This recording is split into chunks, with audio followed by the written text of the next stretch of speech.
तो pendulum pendulum में कितने टाइप्स के पेंडुलम हैं आप सुन रहे हैं वंशिका? हाँ जी सर। पेंडुलम देखो, एक है पेंडुलम सिंपल पेंडुलम।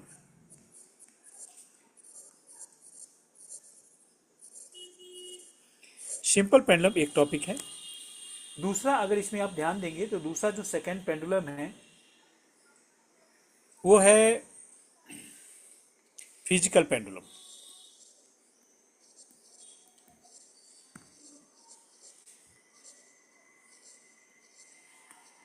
एंड तीसरा है टॉर्सनल पेंडुलम।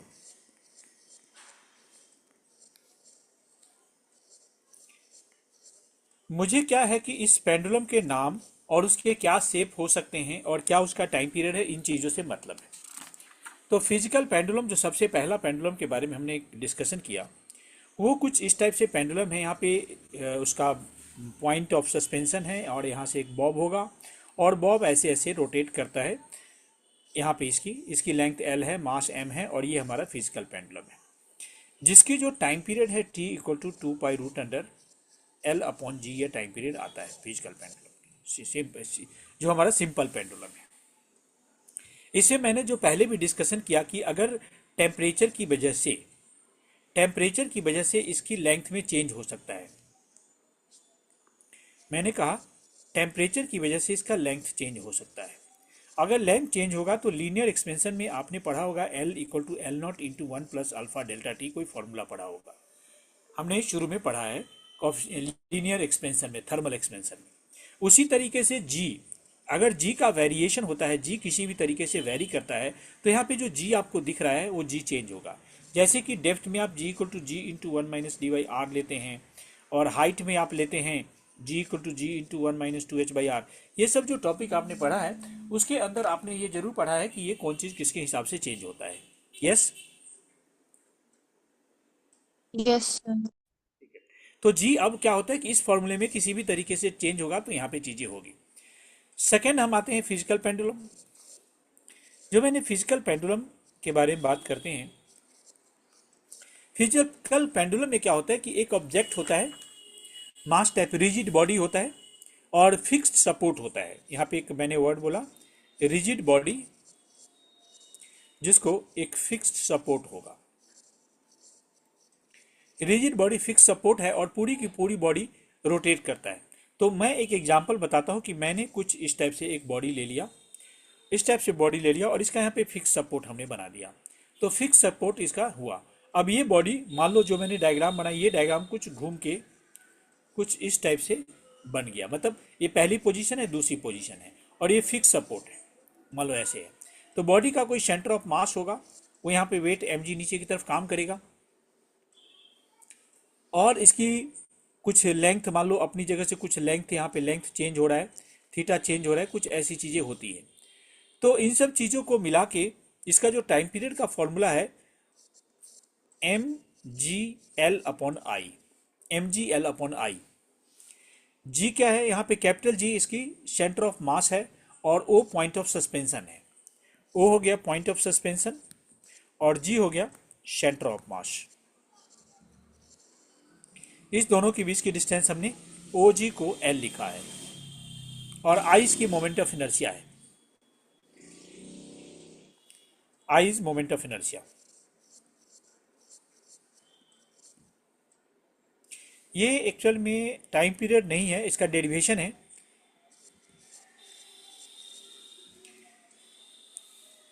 टाइम पीरियड इसको उल्टा करके आएगा, ये है ओमेगा, और ओमेगा की वैल्यू 2 पाई बाई टी होता है। तो इसको सॉल्व करेंगे तो T equal to 2 pi root under I upon M G L हो जाता है। ये हो जाता है टाइम पीरियड। ये आप नोट कर लेंगे, T equal to 2 pi root under I upon M G L आ गया है। फॉर्मूला डेराइव हो सकता है बट डेरिवेशन हमें जाना नहीं है।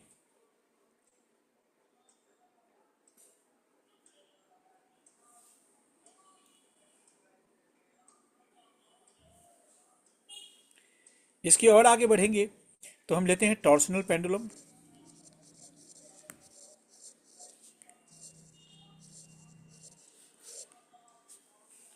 Torsional pendulum. टॉर्सनल पेंडुलम में यहाँ पे भी एक फिक्स सपोर्ट पहले की तरफ होगा, बट यहाँ पे जो एक रॉड होगा,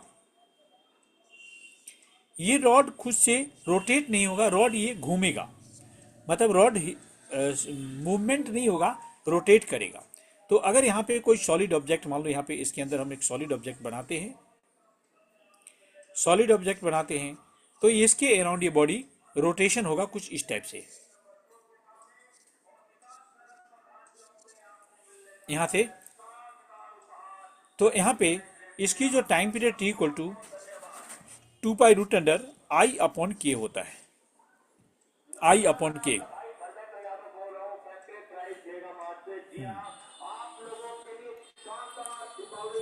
के जो है कांस्टेंट है, आई जो है मोमेंट ऑफ इनर्शिया होगा।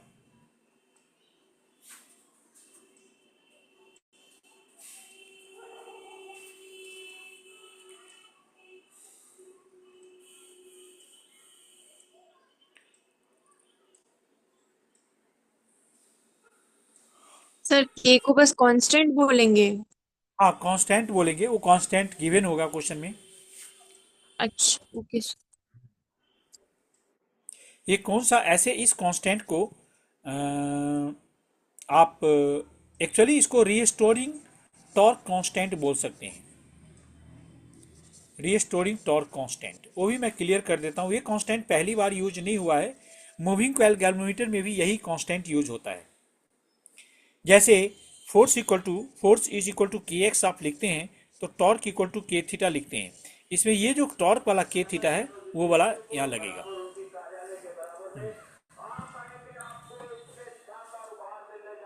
उसके बाद मैंने motion of A ball, motion of A ball in a tunnel, tunnel through the earth, through the earth हमने कल ऑलरेडी बता चुके हैं। अगर अर्थ है और उसका अलॉन्ग डायमीटर अगर मूवमेंट होता है, तो यहाँ पे time period 2 pi root under R/G है, जो सॉल्व करके 84.6 मिनट होता है।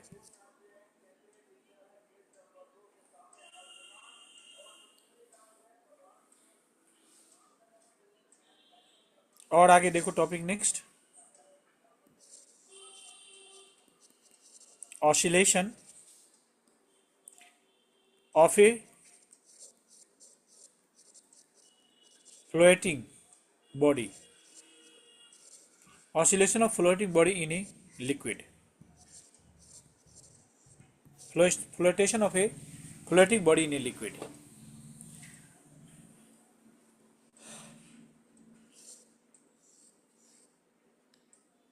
यहाँ पे एक ऑब्जेक्ट, इसके अंदर लिक्विड होगा, लिक्विड है, इसके अंदर कोई बॉडी ले सकते हैं, ग्लास ले सकते हैं, ग्लास ले सकते हैं। इसके अंदर दो टाइप की डेंसिटी आप ले सकते हैं, एक लिक्विड की डेंसिटी है, एक डेंसिटी इस ऑब्जेक्ट की डेंसिटी है, नाम अलग अलग लिख दो। लिक्विड की डेंसिटी रो एल कर दो, इसकी डेंसिटी को रो वन कर दो, कुछ और कर दो, रो एल, ऐसे। तो यहाँ पे ओमेगा की वैल्यू है √G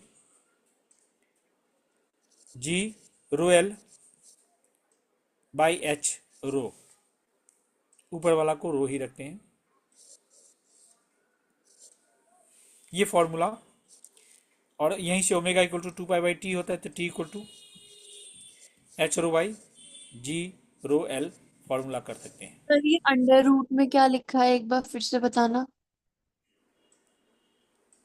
मतलब जो ओमेगा वाली थी। √G रो एल, ऊपर में G रो एल, रो ठीक डेंसिटी है। के लिए होता है L for liquid, upon G rho कर दिया है, hmm. Rho L density of liquid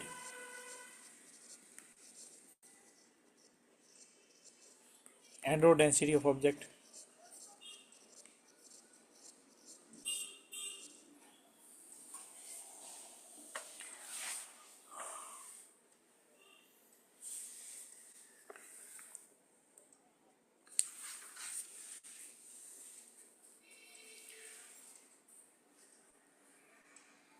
उसके आगे बढ़ते हैं।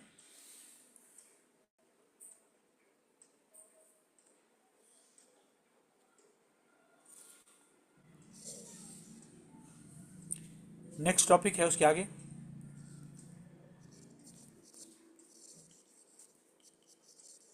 Free oscillation.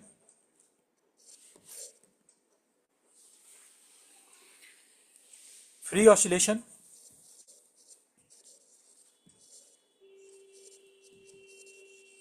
Force oscillation and resonance. Free oscillation, force oscillation and resonance, ये टॉपिक है।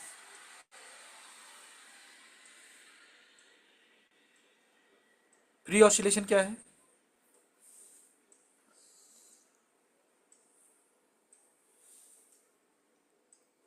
देखिए,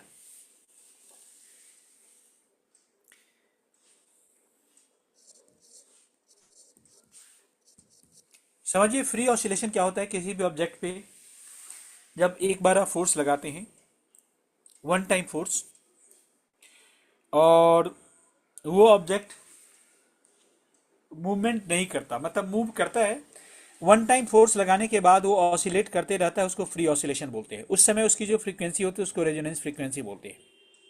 once force is applied, body oscillates freely and its frequency is called resonance frequency.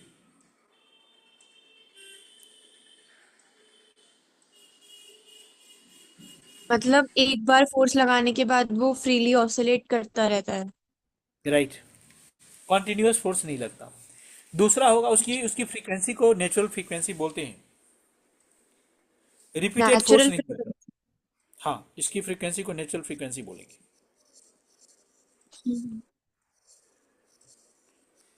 Force oscillation में, जो force oscillation है, इसमें repeated force लगता है, continuously periodic force लगता है। बॉडी की फ्रीक्वेंसी अदर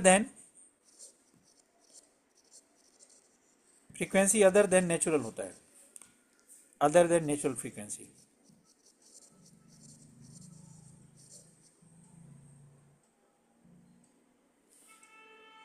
उसके बाद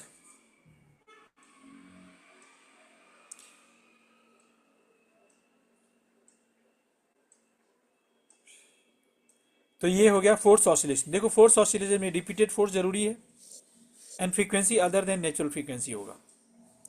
तीसरा होता है resonance. Resonance is a type of force oscillation.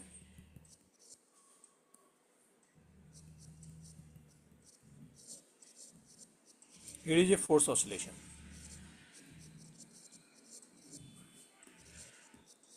With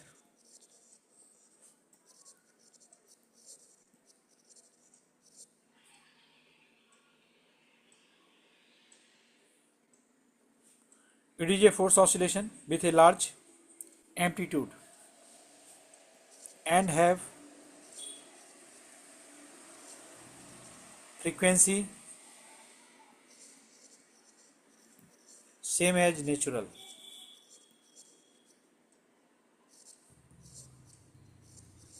last समझ में आ रहा है? Yes sir. समझाओ, तीनों ऑसिलेशन को समझाओ जरा। फ्री ऑसिलेशन वो होता है जिसमें एक ही बार फोर्स लगाने के बाद वो फ्रीली ऑसिलेट करता रहता है, रिपीटेड फोर्स की जरूरत नहीं होती, और उसकी हाँ फ्रीक्वेंसी को नेचुरल फ्रीक्वेंसी बोलते हैं। और हाँ। फोर्स्ड ऑसिलेशन वो होता है जिसमें रिपीटेड फोर्स लगाने की जरूरत होती है और उसकी जो फ्रीक्वेंसी होती है वो नेचुरल फ्रीक्वेंसी से अलग होती है। और रेजोनेंस वो होता है, ये एक तरह का फोर्स्ड ऑसिलेशन ही है, जिसका जो एम्पलीट्यूड होता है वो लार्ज होता है, बट उसकी जो फ्रीक्वेंसी होती है वो नेचुरल फ्रीक्वेंसी, मतलब सेम होती है दोनों की, नेचुरल फ्रीक्वेंसी और रेजोनेंस की फ्रीक्वेंसी। नहीं, देखो, नेचुरल फ्रीक्वेंसी और रेजोनेंस की सेम, हाँ, कह सकते, होता ही नेचुरल फ्रीक्वेंसी ही रेजोनेंस की फ्रीक्वेंसी होती है, एम्पलीट्यूड लार्जर होता है। ठीक है। और फोर्स्ड ऑसिलेशन होता है। हाँ। ओके। उसके बाद डैम्प्ड ऑसिलेशन और अनडैम्प्ड ऑसिलेशन, ये पता है? नहीं। देखो, डैम्प्ड ऑसिलेशन का मतलब होता है एनर्जी जिसमें डिक्रीज होती है, एनर्जी का लॉस होता है, एनर्जी डिक्रीज होता है, उसको डैम्प्ड ऑसिलेशन बोलते हैं। इसकी अगर देखोगे, इसका जो ग्राफ बनता है कुछ ऐसा ग्राफ बनता है, शुरू में ग्राफ तो बड़ा होता है, धीरे धीरे ग्राफ छोटा होता जाता है, ये डैम्प्ड ऑसिलेशन है। अनडैम्प्ड ऑसिलेशन में एम्पलीट्यूड कांस्टेंट रहता है,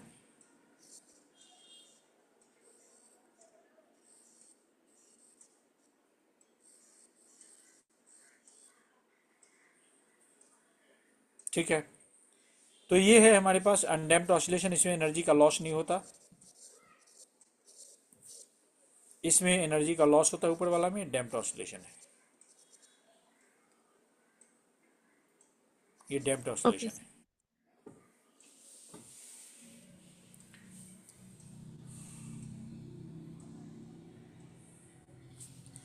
इक्वेशन डैम्प्ड ऑसिलेशन के लिए एक इक्वेशन बनता है, F equal to minus K X minus B V, एक इक्वेशन बनता है। एफ होता है M E minus K X minus B V, mass into acceleration है,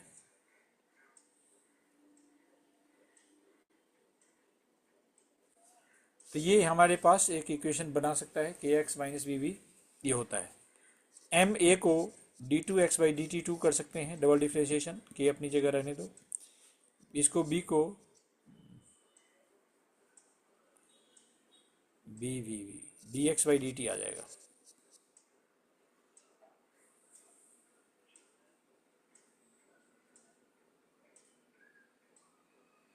ओके सर। तो यहाँ पे एक इक्वेशन बन रहा है,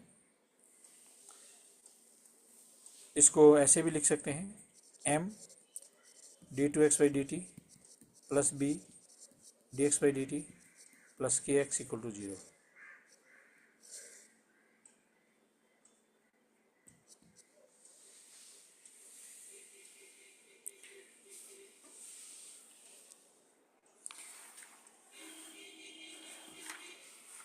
देखो, ये चैप्टर में थ्योरेटिकली चीज़ें ये है, न्यूमेरिकल इसके ऊपर आएगी।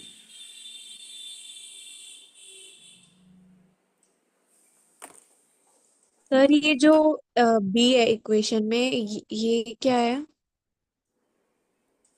बी बी ए और बी कांस्टेंट है, बी और के जो है ना कांस्टेंट है, अच्छा। एम मास है। एम मास है। ठीक।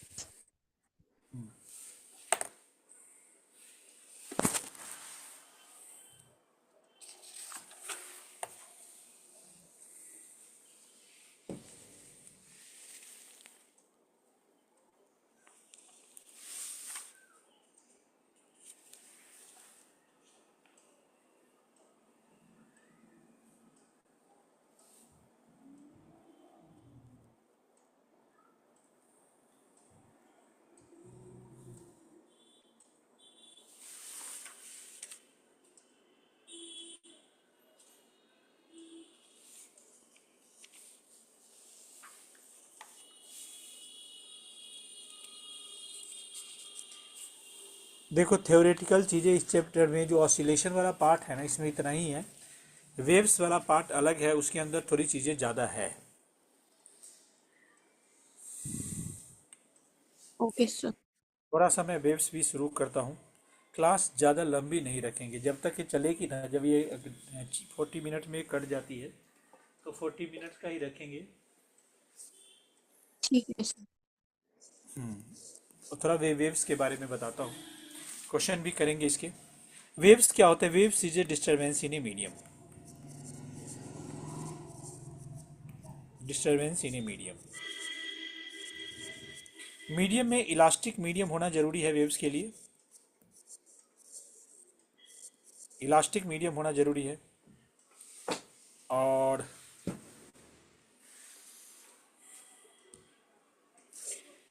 इलास्टिक मीडियम होना जरूरी है, उसमें मास होना जरूरी है, ये तो जरूरी कंडीशन है। वेव्स इन ए मीडियम में क्या है कि जैसे sound waves in air, waves in water,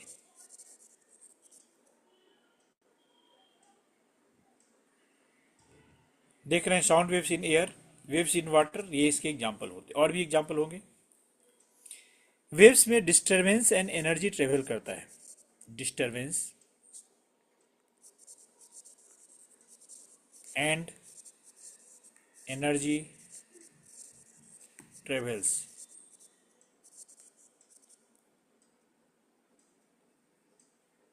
Disturbance and energy travels.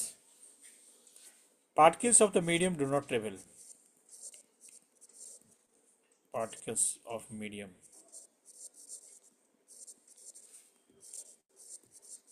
do not travel.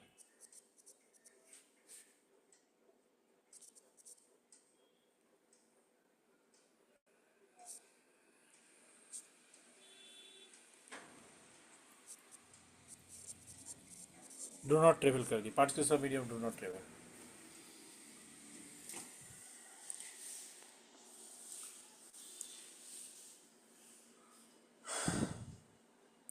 Generally आप देखते हैं एक वेव्स ऐसा भी हम बना सकते हैं, जो आप ये वेव्स देख रहे हैं, ये है हमारे पास ट्रांसवर्स वेव्स। पढ़ा है अपने transverse wave and longitudinal wave. हाँ जी सर। याद है कुछ दोनों में डिफरेंस?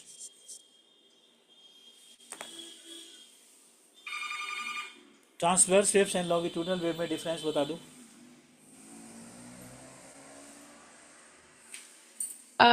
याद नहीं सर, पढ़ा है। ठीक है, देखो बताता हूँ। देखो ट्रांसवर्स वेव्स में क्या होता है, देखो दो चीज होती है। एक होती है direction of vibration of particle, दूसरा होता है प्रोपागेशन ऑफ वेव। दो टर्म है, direction of vibration of particle and propagation of wave. अगर दोनों परपेंडिकुलर है, बोथ आर परपेंडिकुलर, यस, तो ट्रांसवर्स वेव होगी। ठीक है, एंड बोथ आर पैरेलल, तो लॉन्गिट्यूड। लॉन्गिट्यूडनल होगा। ये जो ऊपर एग्जाम्पल है, ये ट्रांसवर्स वेव का एग्जाम्पल है।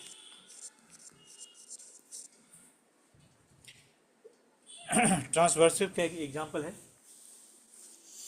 कुछ भी इसके एग्जाम्पल जैसे रस्सी है, रॉप है, रॉप को एक साथ पकड़ के जब यहाँ जर्क देते हैं ऊपर नीचे, तो रस्सी ऐसे ऐसे करती है। वेव्स इन वाटर भी वही चीज है। वेव्स इन वाटर भी वही चीज है।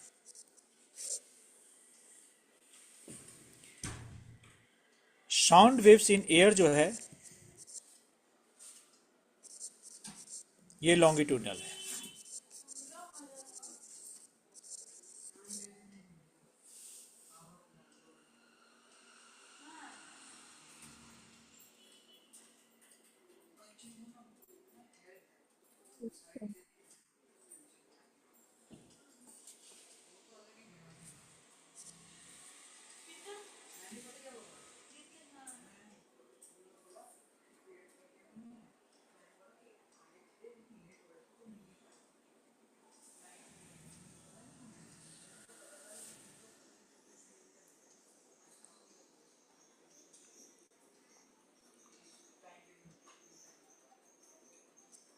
साउंड वेव्स इन एयर,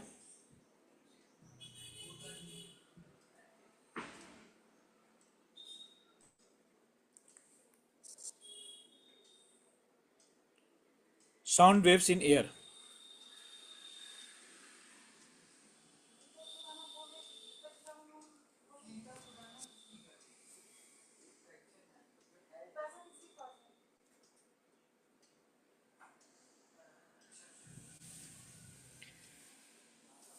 देखो साउंड वेव्स इन एयर, इसके देखो कुछ इस टाइप से है।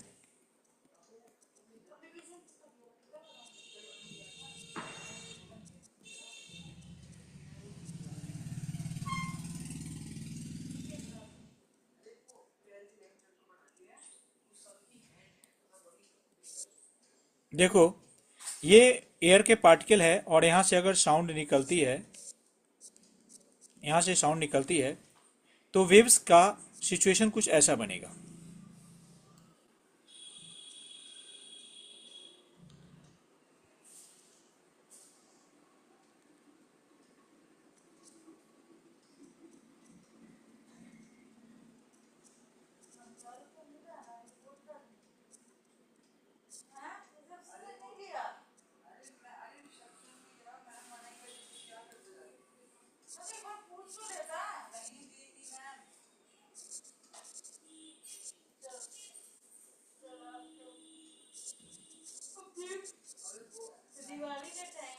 सी for compression, R for rarefaction.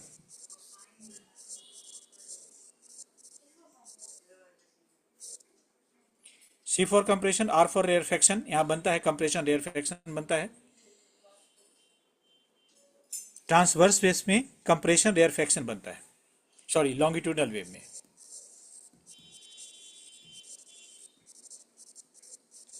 और इसके ऊपर इसमें क्रेस्ट एंड ट्रफ पड़ता है, याद होगा। Yes. Compression and, sorry, crest and trough.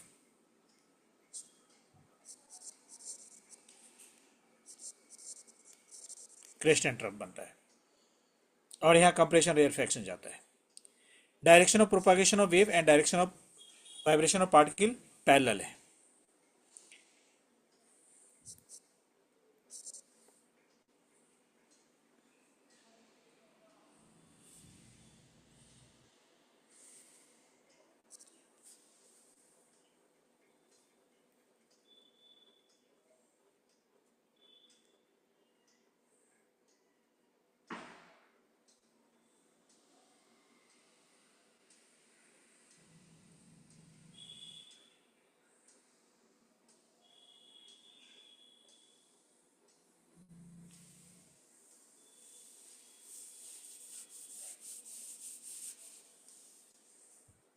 ठीक है। हाँ जी सर। ठीक है, अब इसमें बहुत सारे केस और बनेंगे। इसके बाद टॉपिक आएगा speed of wave. Speed of wave में भी स्पीड ऑफ साउंड आएगा। स्पीड ऑफ साउंड जिसके अंदर न्यूटन्स फॉर्मूला आएंगे स्पीड ऑफ साउंड का। फिर इसमें आएंगे लैपलेस करेक्शन।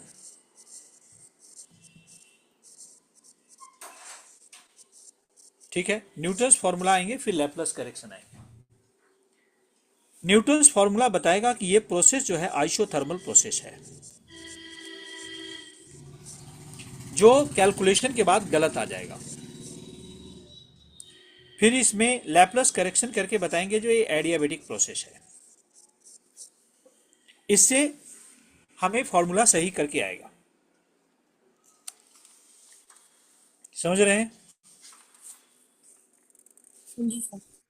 ठीक है, ये चीजें बताएगा। जो स्पीड ऑफ साउंड जो है, किसी भी स्पीड ऑफ साउंड जो है, स्पीड ऑफ वेव दो चीजों पे डिपेंड करती है। यहां पे बताएंगे दो चीजों पे।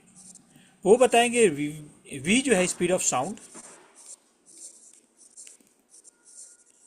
वो बी मतलब bulk modes of elasticity and density, ये दो चीज पे डिपेंड करेंगे।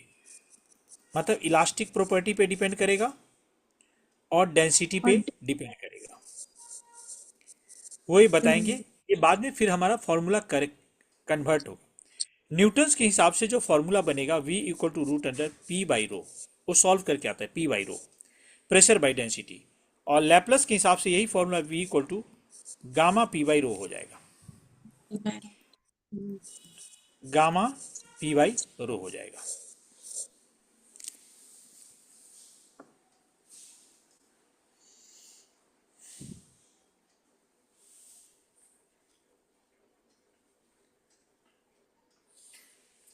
ठीक है।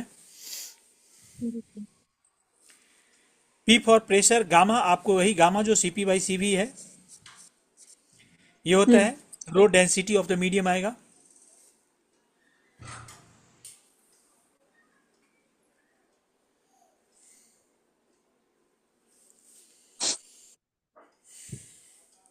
अभी ये 1 मिनट में बंद हो जाएगा। ठीक है वंशिका, तो क्लास हम ठीक है इतना ही सर। रखेंगे। तो ओके सर। अभी जो पीछे वाला टॉपिक हमने लिया है उसके ऊपर हम न्यूमेरिकल भी करेंगे। और ये चैप्टर अभी तो स्टार्ट हुआ है, चैप्टर पूरा बच रहा है जो वेव्स वाला है।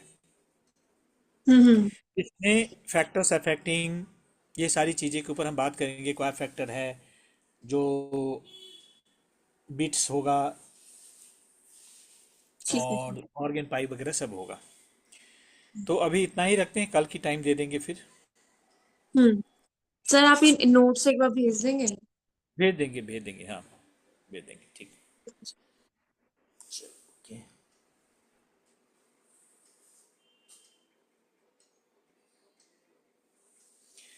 तो इस टाइप से अब